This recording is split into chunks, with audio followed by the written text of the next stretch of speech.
I used to count the nights by the sound of their voices. Some children fall asleep to lullabies. I fell asleep to arguments. They always started quietly. A few sharp words over dinner.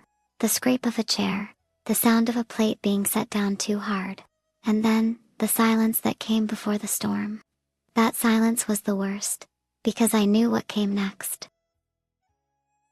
When I was little, I thought it was my fault. Children always do. If I came home late, if I forgot to close the kitchen light, if I spoke too softly, or too loudly, it always seemed to end with my mother's voice rising and my father's patience breaking, and somewhere between their words, someone would mention my name.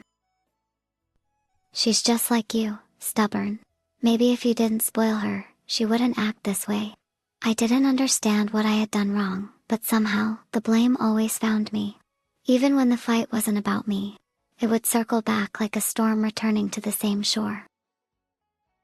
Years passed, the house stayed the same, but the arguments changed shape. They became quieter, colder, the kind that doesn't shatter glass, but shatters people instead. By then, Lily had grown into the perfect daughter. Smiling, polite, the kind of light that makes others forget the dark exists. She'd stand between them sometimes, her voice small but sweet, and they'd stop, just like that. But when I tried, the room would grow colder. Mom would turn her eyes on me, and I'd see that familiar look, disappointment, like I was another problem to be solved. Anna, not now. Please, don't make this worse. And just like that, I'd shrink back into the corners, where silence was safer. There was a pattern to it, one I didn't see until much later. When they fought, they needed a reason, someone to absorb the tension, to carry it so they didn't have to face themselves. And that someone was always me. It wasn't because I was bad, it was because I was there, quiet, steady, too aware of everything. I caught the sharp words before they hit the walls, and somehow, they landed on me instead. I became the family's lightning rod. Their noise never hit each other for long. It always struck me. And Lily, she never had to. She was always the calm after the storm. The one Mom would cry into. The one Dad would smile at when the house finally settled. They never saw how uneven that love was. Maybe they didn't want to. I learned to live inside myself, to build quiet places where their words couldn't reach. My notebooks became shelters. I filled them with drawings, scribbles, half-formed sentences, things I couldn't say out loud. Sometimes I wrote letters I never sent. To Mom, to Dad, to Lily. Each one started the same. I'm sorry. Even when I wasn't. Because in this house, sorry was the only way to survive. When I turned 15, their fights changed again. They stopped yelling in front of Lily. Instead, they waited until she was asleep. Then the voices came through the walls, muted but sharp. One night after another, argument ended in slammed doors. Mom came into my room. Her eyes were red. She looked at me for a long time before saying, "Why can't you be more like your sister?" She didn't say it to be cruel. I think she said it because she was tired, but it stuck, like a stain that never washed out. I remember sitting there, feeling something close inside me. Not anger, just a quiet kind of sadness. The kind that doesn't make you cry right away. It just stays. Over the years, I learned how to be invisible in my own home. To walk quietly, to eat quickly, to speak only when spoken to. It's strange how silence becomes a habit. How peace becomes something you pretend to have. When I look back now, I think of that version of me. The girl who thought love was something she had to earn by staying small. I wish I could tell her she didn't have to.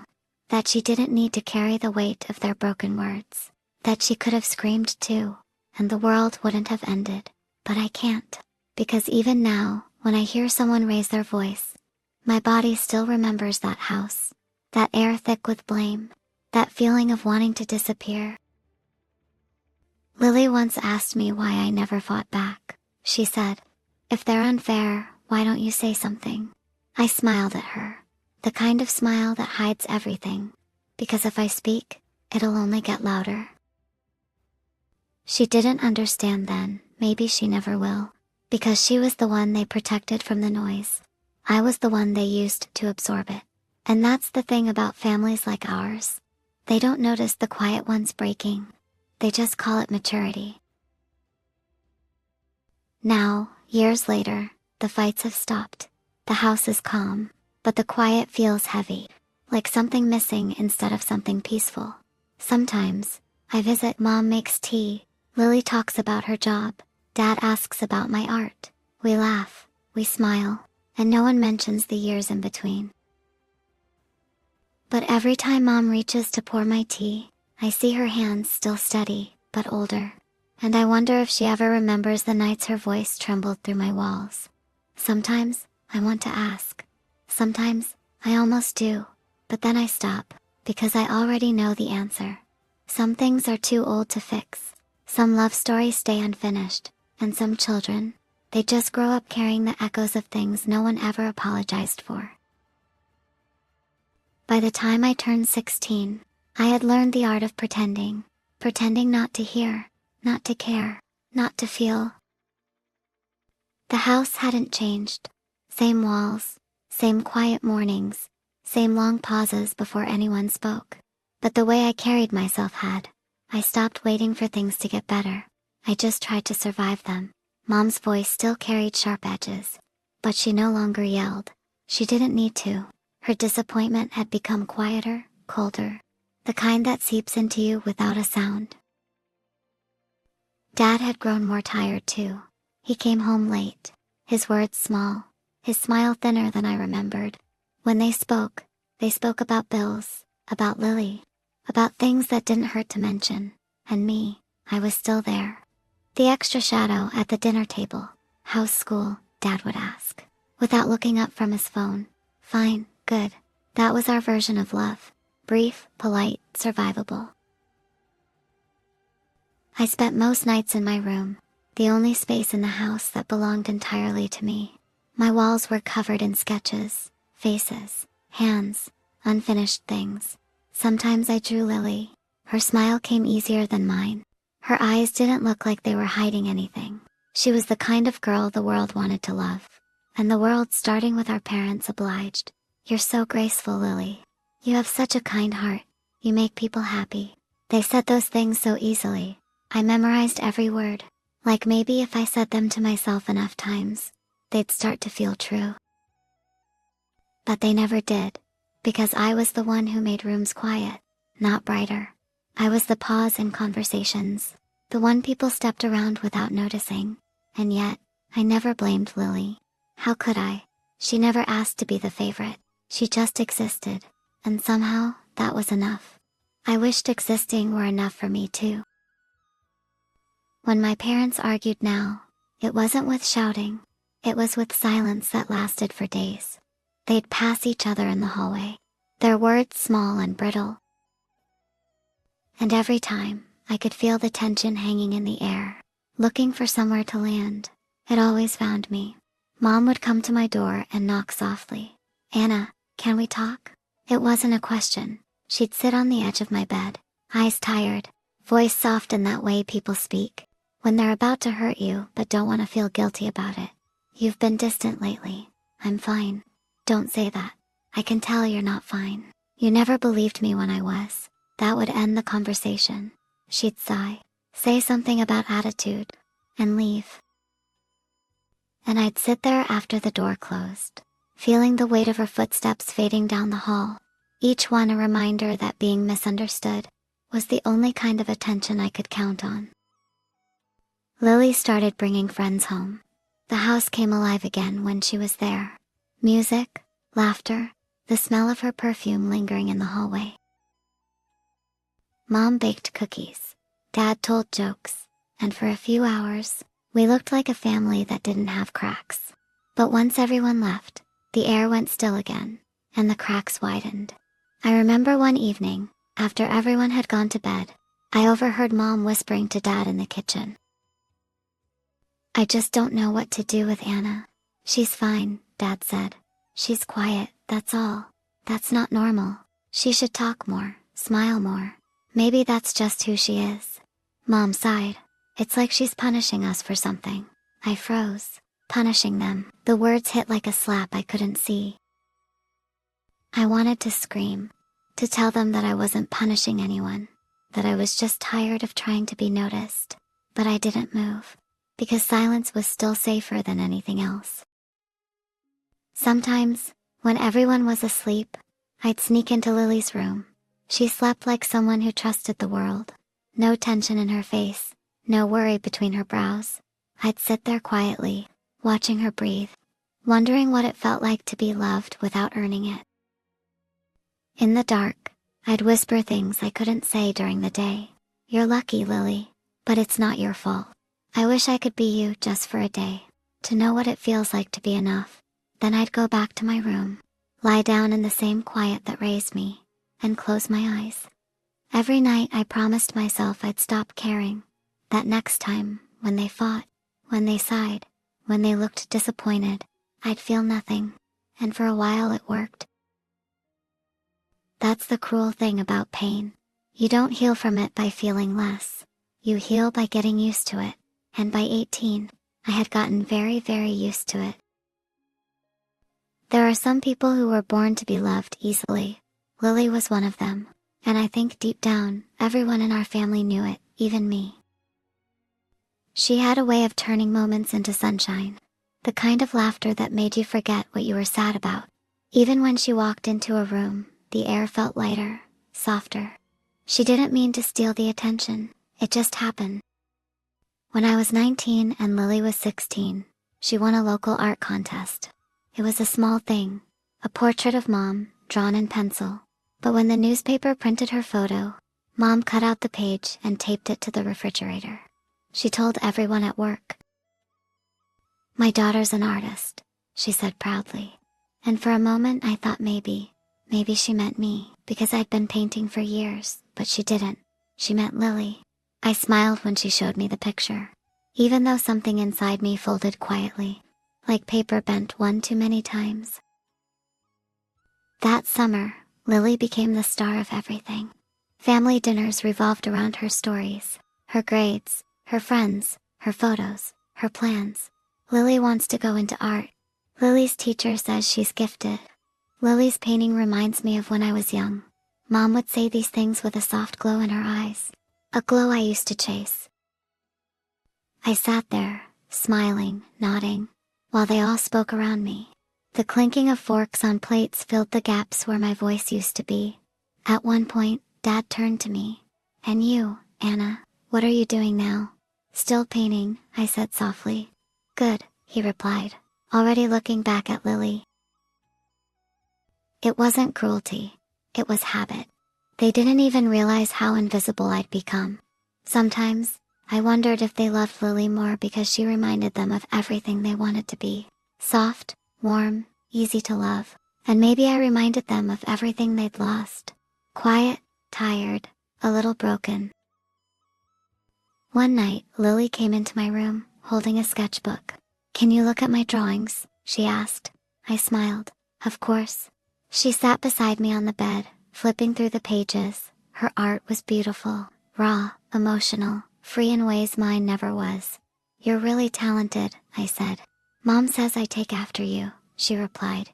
It should have made me happy, but instead, it felt like being praised for something I'd already lost. Later that night, I overheard her showing Mom the same book.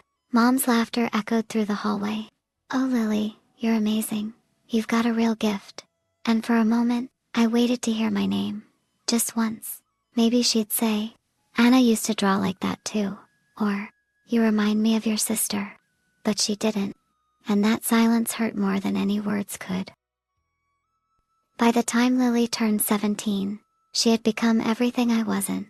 Outgoing, confident, bright, the kind of daughter parents brag about. She got into a good college early. Mom cried when the acceptance letter came. Dad threw a small celebration at home. There was cake, laughter, music, and I took the photos, because someone had to. When Mom hugged Lily, she whispered, "You make us so proud." And I believed she meant it. But when she turned to me, her eyes softened with guilt instead of joy. "Anna, you should think about your future too, honey." That was her version of love. Practical, measured, never enough to warm the room. I smiled and nodded, because that's what I always did. But that night, when everyone went to bed, I scrolled through the photos, Lily laughing, Mom crying, Dad clapping, and realized I wasn't in any of them. I was there, but not really there. Just behind the lens. Capturing moments I didn't belong to. One evening, I found Lily sitting by the window, quiet for once. "You okay?" I asked. "Yeah," she said softly, "just thinking." After a pause, she looked at me. "Anna, do you ever feel like you don't fit here?" The question startled me, because it was mine. The one I'd been asking myself for years. "All the time," I admitted. She nodded, eyes glassy. "Me too. I think Mom and Dad want me to be perfect. And sometimes, I wish I could just stop trying." For a long moment, neither of us spoke. The house was quiet. The kind of quiet that doesn't hurt anymore. Just lingers. I reached out, took her hand, and for the first time, it didn't feel like I was holding the golden child. It felt like I was holding another version of myself. One who had been loved too much, and understood too little. That night I realized something I hadn't before. Being the favorite isn't freedom. It's a cage that shines. And maybe, Lily's light wasn't meant to blind me. Maybe it was meant to show me how much darkness I'd been living in. By the time I turned 22, silence had become the only language I was fluent in. It filled every corner of our house, in the pauses between words, in the way Mom sighed, in the way Dad never met my eyes. I'd come home from college for the weekend. Lily was still living there, and as always, the house revolved around her. Her stories, her achievements, her plans. Mom asked about my classes, out of politeness. Dad nodded when I spoke, but their attention drifted before I finished my sentences. It shouldn't have hurt anymore. After years of this, you'd think I'd be used to it. But pain, even quiet pain, never gets easier. It just gets heavier. That night, I sat in my old room, walls bare now, sketches long gone. Everything looked smaller, as if the house had outgrown me. And maybe it had. It started again the next morning, Mom and Dad arguing in the kitchen. Not loud, but sharp, their voices cutting like paper. I didn't even listen to the words anymore. I knew how it would end. It always ended the same way, with someone blaming me. "You're too soft on her," Mom said. "She's an adult," Dad replied. "She doesn't care about this family anymore." "That's not true." "Then why does she barely visit?" Silence, and then my name. Always my name. I stepped into the kitchen before I could stop myself. "I'm right here," I said quietly. They both froze.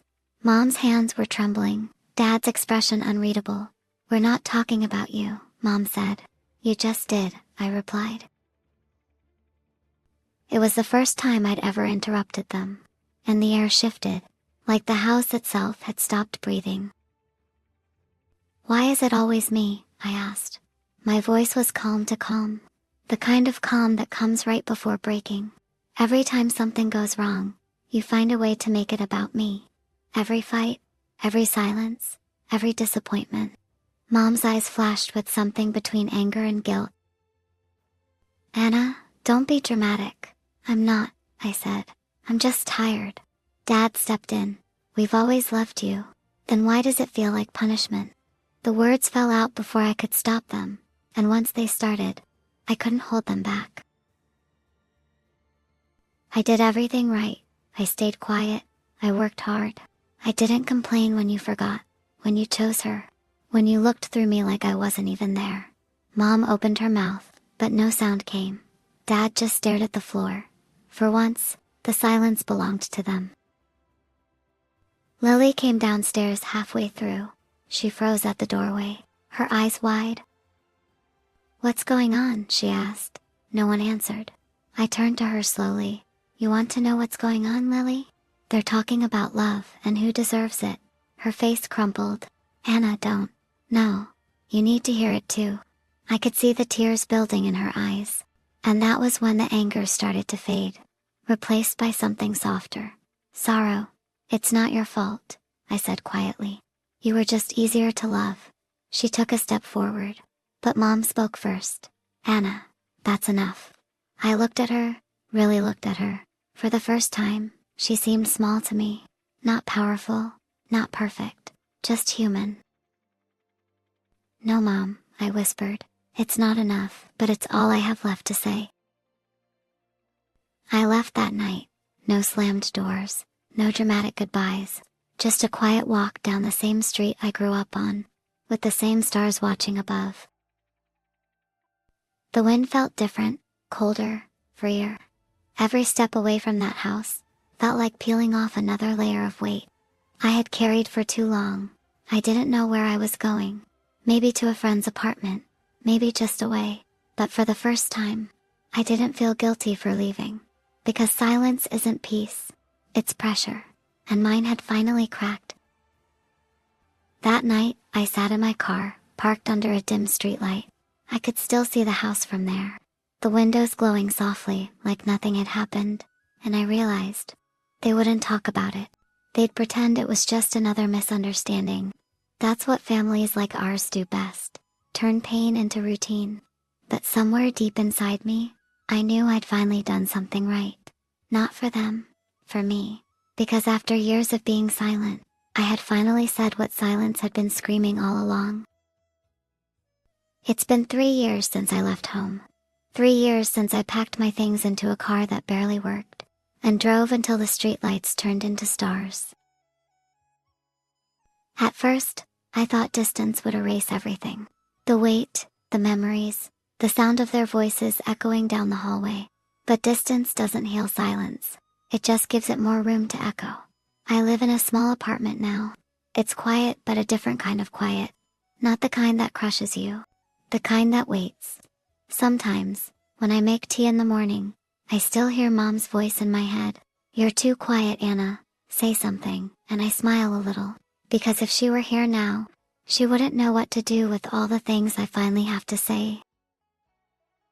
Lily visits sometimes. She knocks softly, always brings flowers. We sit on my balcony and talk about small things. Work, friends, the weather. She's grown into herself beautifully. Still bright, still kind, but gentler now. I think she understands me in ways she couldn't back then. One evening, she said, Mom talks about you a lot. I looked at her, surprised. What does she say? That she wishes she had listened more. I didn't know what to do with that sentence. It was heavy not because of guilt, but because it came too late. Lily reached over, placing her hand over mine. She misses you. Do you? I asked quietly. Every day. We didn't say anything after that. We just sat there, watching the sun slip below the skyline. And for once, the silence didn't hurt. Mom wrote me a letter a few months later. Her handwriting was still the same. Neat, careful, every word controlled. Anna, I know I wasn't fair. I thought I was being a good mother, teaching you strength. But I think I only taught you to be afraid of love. I'm sorry. I read it 3 times before I cried. Not because of the apology, but because I could hear her voice in every word. Still steady, still distant, still trying. I never wrote back. Not because I was angry, but because some things don't need replies. Some love exists only in what's finally said, and in what's finally heard. I kept the letter in my drawer, next to one of Lily's old sketches. 2 girls standing side by side. One in light, one in shadow. She titled it Home. Dad passed away last winter, a heart attack. Lily called me late at night, her voice breaking like glass. I went home the next morning. The house felt smaller, as if even it was grieving. Mom hugged me the moment she saw me. No words, just the kind of hug that says all the things we never learned how to say. At the funeral, I stood beside Lily. She held my hand the whole time. When they lowered the casket, I whispered, I forgive you, Dad. And I think, somewhere, he heard me. After everyone left, Mom sat beside me on the steps outside the church. Her eyes were swollen, her voice soft. You were always the stronger one, Anna. I looked at her and said, "No, Mom, I just learned to survive earlier." She nodded, not in agreement, but in understanding. And that was enough. Now, when I paint, I don't draw sadness anymore. I draw rooms filled with light, people standing together, but not touching, each one carrying their own silence, their own kind of love. Sometimes I paint Lily, sometimes I paint Mom, and sometimes I paint myself, but not the version they used to see. In my paintings, I smile. I've learned that forgiveness isn't about saying it's okay, it's about saying it happened, and I'm still here. I still visit home once in a while. The house feels older, quieter, but warmer now. Mom cooks too much. Lily talks too fast, and I listen, not because I have to, but because I want to. As I leave, Mom always stands at the door. She doesn't say I love you. She never did. But she smiles, and for the first time, I know that's what she means. And as I drive away, I whisper to myself, some stories don't end with healing, they end with understanding. And that's enough for me.